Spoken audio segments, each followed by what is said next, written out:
Hi guys, I know you've all been using the Digi thermometers for quite a while now, but I've gotten a couple that have come back into the office that are pretty dirty inside, so I wanted to make sure that you know how to clean them on the inside.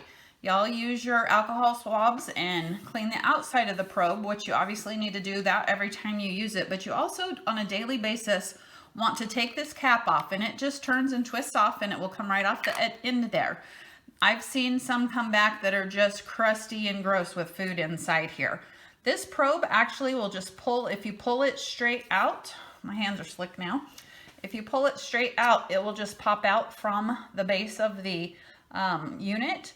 You can take your little alcohol swab, make sure that's all clean, make sure the inside is clean and goo-free, as well as the connector of the probe too. Make sure that's all nice and clean and there's not any junk caked up in there either.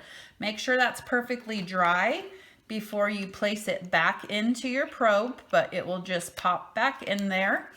Your top pops back on, locks into place, and you're ready to go again. If you have any questions, let me know. vschumacher@usd259.net or 973-2042. Thanks, guys.